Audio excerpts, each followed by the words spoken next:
One Health Super Speciality Hospital, GST Road, Vandalore. புதிய கிளாம்பாக்கம் பேருந்து நிலையத்தின் எதிரில். தொடர்புக்கு 0944502558. உங்க ஹெல்த்துக்கு One Health இருக்கு. பாமக தாவேக கூட்டணி சாத்தியமா? சாத்தியமான கூட்டணி தான். விஜய்க்கு நெருக்கமான ஒரு ஆடிட்டர் டாக்டர் ராமதாஸ் அவர்களை சந்தித்ததாக ஒரு செய்தி வந்திருக்கிறார். அவர்கள் பேசின பேச்சுடைய சாராம்சம் என்பது மிக முக்கியமானது. கூட்டணி ஆட்சி, இரண்டாவது முதல்வராக 2.5 வருடம் விஜயும் 2.5 வருடம் அன்புமணி இருக்கலாம், இதுக்கு உடன்பாடு என்றால் நீங்கள் விஜயிடம் பேசுங்க என்று மருத்துவரையா சொன்னது மாதிரியான ஒரு செய்தி வந்திருக்கிறது.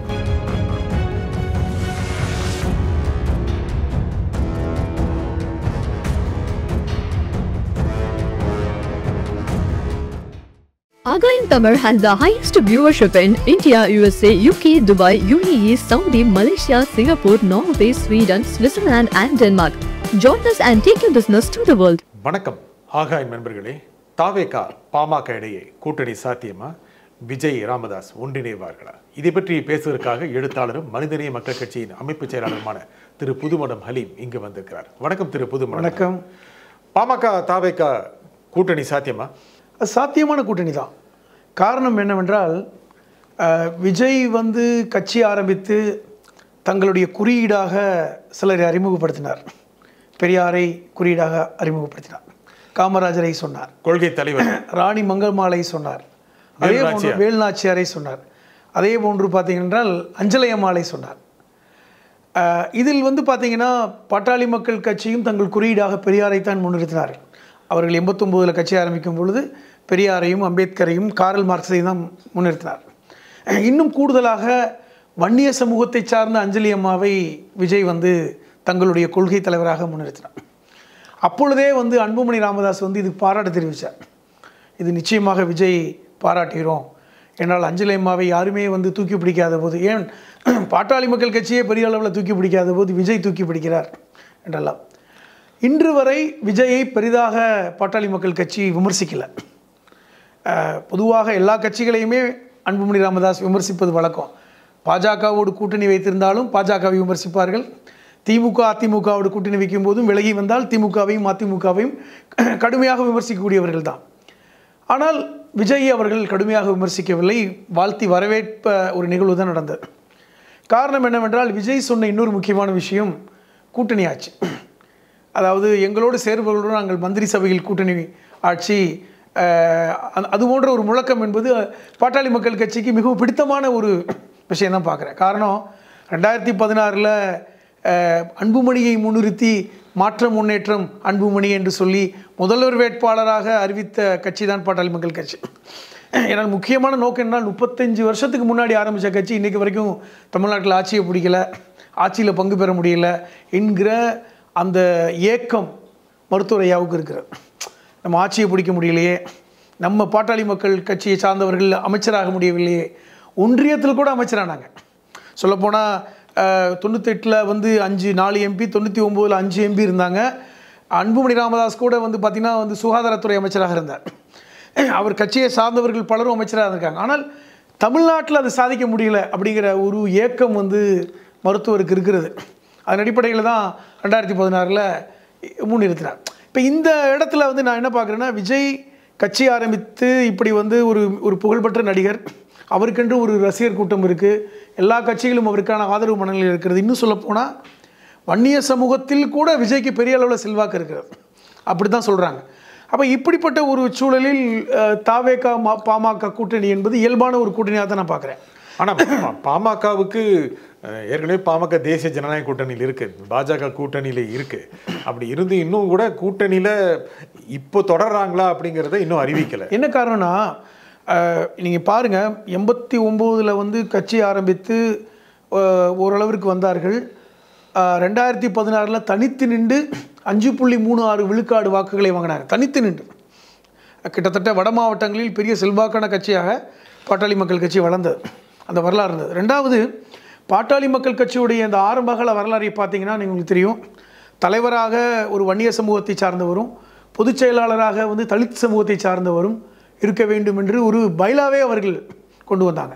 அது மட்டுமல்லாமல் பொருளாளராக முஸ்லீம் சமூகத்தை சார்ந்தவர்களை கூட கொண்டு வந்த வரலாறு இருக்கிறது.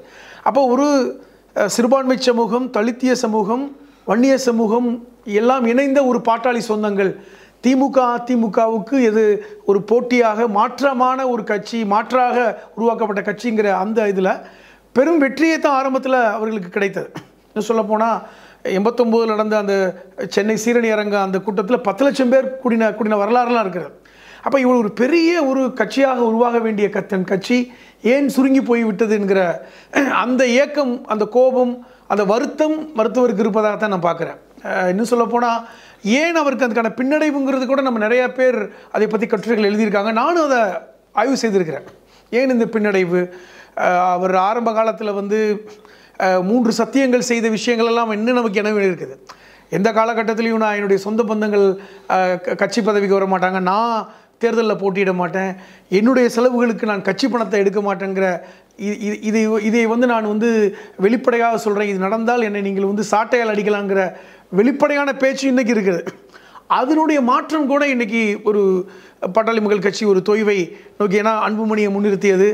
அதை விட முக்கியமானது இன்றைக்கி பதவிக்காக மகனையே எதிர்த்து தன்னுடைய பேரன் முகுந்தனை கொண்டு இன்றைக்கி இளைஞரை நிறுத்தி குடும்பத்துக்குள்ளேயே பதவிக்காக சண்டை எல்லாம் ஒரு வன்னிய சமூக மத்தியில் ஒரு முகசுளிப்பை ஏற்படுத்திய ஒரு பக்கம். பதவிக்காக சண்டை மட்டுமில்லை, யாரோட கூட்டணி போவது, கூட்டணி இருந்து அதிக அளவுக்கு அதிகாரம் பெறுவது, இதுவும் தந்தை மகனுக்கு இடையே இருக்கின்ற பிரச்சனை என்று சொல்ல. இல்லை, அதுதான் சொல்கிறேன். இப்போ இப்படி குடும்பத்தை நான் கட்சிக்குள் கொண்டு வர மாட்டேன் என்று சொன்ன ராமதாஸ் அவர்கள் இன்னைக்கு குடும்பத்தையே கட்சி ஆக்கிட்டாரு. சரி, விஜயோட ஒரு குற்றச்சாட்டு. விஜயோட போறதா இருந்தா இருக்கிற பேச்சு இப்போ என்ன அப்படின்னா, சம அளவுக்கு தொகுதிகளா, இல்லை 90-100 தொகுதிகளா, இல்லை 134-100 தொகுதிகளா, இப்படி ஒரு பேச்சுவார்த்தை நடக்குது. விஜய்க்கு நெருக்கமான ஒரு ஆடிட்டர் டாக்டர் ராமதாஸ் அவர்களை சந்தித்ததாக ஒரு செய்தி வந்திருக்கிறார்.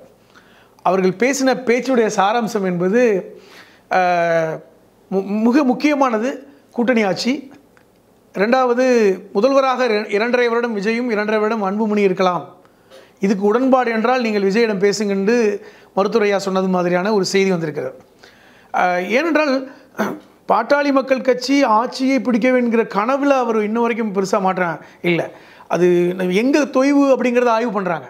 இப்போ நான் கூட சொல்லுவேன், 2016 5.37 விழுக்காடு வாங்கிய அந்த கட்சி ஒரு அதிமுகவோட சேர்ந்ததனால் ஏற்பட்ட தொய்வு, அது சேராமல் இருந்திருந்தால் ஒருவேளை 2021 ஒரு பலம் பொருந்திய கட்சியாக வந்திருக்குமோ என்று கூட எனக்கு தோணும். சரி, விஜயும் பாமகவும் ஒன்று கூட்டணி அமைச்சாங்கன்னா அப்படி ஒரு ஜெயிக்க முடியுமா? என்ன இல்லை, ஜெயிக்கிறதை விட குறைந்தபட்சம் ஒரு பலமான எதிர்கட்சியாக விடலாம்ங்கிற எண்ணம் கூட இருக்கிறது. ஏன்னா அதிமுக பலமான எதிர்கட்சின்னு சொல்றீங்க, வட மாவட்டங்களில் ஒரு மிகப்பெரிய தாக்கத்தை ஏற்படுத்த என்ன சொல்றாங்கன்னா 20 பாராளுமன்ற தொகுதிகளில் பாட்டாளி மக்கள் கட்சிக்கு செல்வாக்கு இருக்கிறது, 120 சட்டமன்ற தொகுதிகளில் பாட்டாளி மக்கள் கட்சிக்கு செல்வாக்கு இருக்குதுன்னு சொல்றாங்க.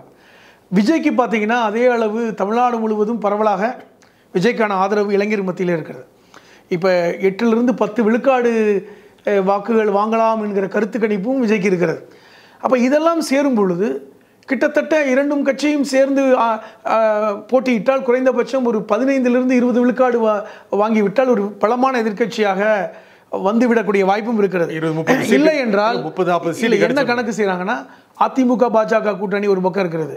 அப்போ 3 பலமான கட்சிகள் போட்டியிடும் பொழுது யாருக்கும் மெஜாரிட்டி கிடைக்காமல் போனால் தங்களுடைய பலத்தை நிரூபித்து அப்பொழுது ஒரு கூட்டணி ஆட்சியை ஏற்படுத்தக்கூடிய சூழலும் உருவாகலாம் என்கிற மாதிரி எல்லாம் பேசுகிறாங்க. நீங்கள் ஒரு பக்கம் விஜயும் ராமதாஸும் சேர்ந்தால், தாவேகாவும் பாமகவும் சேர்ந்தால் ஒரு கிட்டத்தட்ட 20% வாக்கு கிடைக்க வாய்ப்புன்னு சொல்கிறீங்க. முக்கியமாக வட மாவட்டங்களில் சில தொகுதிகளில், ஏன் நிறைய தொகுதிகளில் வெற்றி பெறக்கூடிய வாய்ப்போடு இருக்கும். இது கணிப்பு தான். இப்போ ஏன்னா பாட்டாளி மக்கள் கட்சிக்கு வட மாவட்டங்களில் தனித்து நின்றால் கூட 6 விழுக்காடுலேருந்து 7 விழுக்காடு வாக்குகள் கிடைக்கும். தனித்து நின்றால் கூட சில தொகுதிகளில் 20% வாக்கு இருக்கிறது. இன்னும் சொல்லப்போனால் இந்த விக்கிரவாண்டி இடைத்தேர்தலில் கூட நாம் தமிழரை விட 2ஆம் இடத்திற்கு பாட்டாளி மக்கள் கட்சி வந்தாங்க. நாம் தமிழரை விட அதிகமான வாக்குகளை பாட்டாளி மக்கள் கட்சி ஸ்ட்ராங் ஹோல்டு. அப்போ விஜய்க்கு ஏற்கனவே வன்னிய சமூகத்தில் அந்த வட மாவட்டங்களில் செல்வாக்கு இருக்கிறது.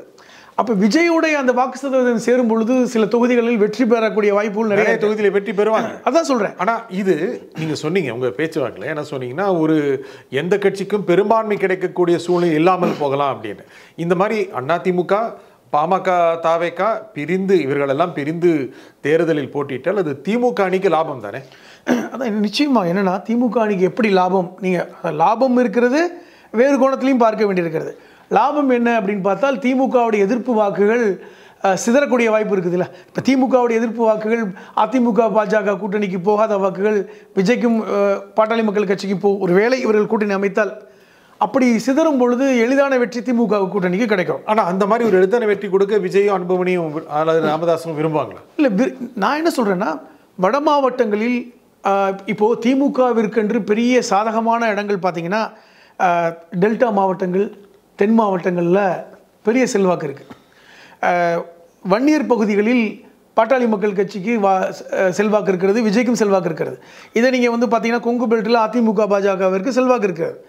இப்போ இந்த டெல்டா தெற்கு மாவட்டங்களில் விஜயோடு கூட்டு சேர்த்து பாட்டாளி மக்கள் கட்சி போட்டியிடும் பட்சத்தில் அங்கே வந்து ஒரு அதிமுகவை விட கூடுதலான வாக்குகளை இவர்கள் வாங்குவதற்கு வாய்ப்பு இருக்குது இல்லையா? அப்படி இவங்களுக்கு டீல் 2.5 வருஷம் யார் முதல்வர், ஒருவேளை விஜயோ அன்புமணியோ, இதில் முதல்ல வந்து விஜய் ஒத்துக்கணும்.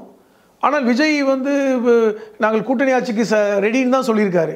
பாட்டாளி மக்கள் கட்சியுடைய கனவு என்பதும் கூட நாங்கள் வந்து ஆட்சியில் இது வரைக்கும் தமிழ்நாட்டில் ஆட்சியில் இது வரைக்கும் பங்கெடுக்கலை. ஒரு சமயம் அந்த விழா ஒன்று நடந்தது, அதாவது சித்திரை முழு நிலவு விழா இப்போ கூட நடக்க போகுது மாமல்லபுரத்தில். அது 2013 வரைக்கும் நடந்தது. கடந்த 10 வருஷங்களாக எனக்கு தெரிஞ்சு நடக்கலை. காடுவெட்டி குரு கால வரைக்கும் மிகப்பெரிய அளவு நடந்தது. இப்போ கூட ராமதாஸ் ஐயா வந்து என்ன சொல்லியிருக்காருன்னா, இந்த சித்திரை திருவிழா வந்து 10 லட்சம் மக்களுக்கு மேலே கூடணும், இது முக்கியமான மாற்றத்தை கொடுக்க வேண்டும், எல்லா கட்சிகளும் அப்படி ஒரு அதிர்வோடு பார்க்க வேண்டும் எல்லாம் சொல்லியிருக்கிறார். அது எப்படி வந்து கூட்ட போகிறாங்கன்னு தெரியல. இது வந்து அன்புமணிக்கு கொடுத்த டாஸ்க்கு. ஏன்னா அன்புமணியோட இது வரைக்கும் அன்புமணி வந்து இந்த கூட்டத்தை நடத்தினதில்லை. ஏன்னா காடுவெட்டி குரு தான் வந்து 2013 வரைக்கும் அது சிறப்பாக செயல்பட்டார். 10 வருஷம் அவருக்கு அப்புறம் யாரும் செய்ய தயாராகலை. இந்த பொறுப்பை வந்து இன்றைக்கி அன்புமணிக்கு கொடுத்துருக்கிறார். அன்புமணிக்கு மிகப்பெரிய டாஸ்க்கு, இதை வெற்றிகரமாக செய்ய வேண்டும் என்று. இந்த இடத்துல வந்து யாரை அழைக்கப் போகிறார்கள் என்பதுதான் முக்கியம். மாமல்லபுரத்தில் நடக்கின்ற இந்த கூட்டத்திற்கு தாவேகா விஜயை அழைக்கப் போகிறார்களா, முக்கியமான ஒரு நகர்வு. நிச்சயம் ஒரு பக்கம் சொல்கிறார்கள் விடுதலை சிறுத்தைகள் கட்சியுடைய தலைவர் தொல் திருமாவை அழைக்க போகிறோம். ஏற்கனவே தொல் திருமாவும் பாமகவும் இணைந்திருந்தாங்க, ஒரு காலத்தில் இணைந்திருந்தாங்க. ஆனால் எக்காலத்திலும் கூட்டணி இல்லை என்று அவர் சொல்லி வெளியே போயிட்டார்.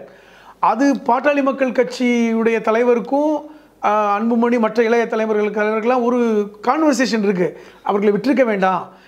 ஆரம்ப பாட்டாளி மக்கள் கட்சியுடைய அந்த பைலாவே என்னென்றால் பொதுச் செயலாளராக ஒரு தலித் சமூகத்தை இருக்கணும். ஏன்னால் பெரியாரையும் கார்ல் மார்க்ஸையும் அம்பேத்கரையும் தான் குறியீடாக கொண்ட ஒரு கட்சி இன்றைக்கி முழுக்க முழுக்க மீண்டும் வந்து வன்னியர் சமூகத்தை மட்டும் நம்பக்கூடிய இடத்துக்கு போயிட்டோம், அதுதான் தோல்விக்கான காரணம் அப்படின்னு. ஏன்னா அவர்களோடு அந்த கூட்டு வைத்திருந்த போது தான் அவர்கள் வெற்றி பெற்றார்கள். இப்போ இதெல்லாம் எப்படி பார்க்க போகிறாங்கன்னு தெரியல.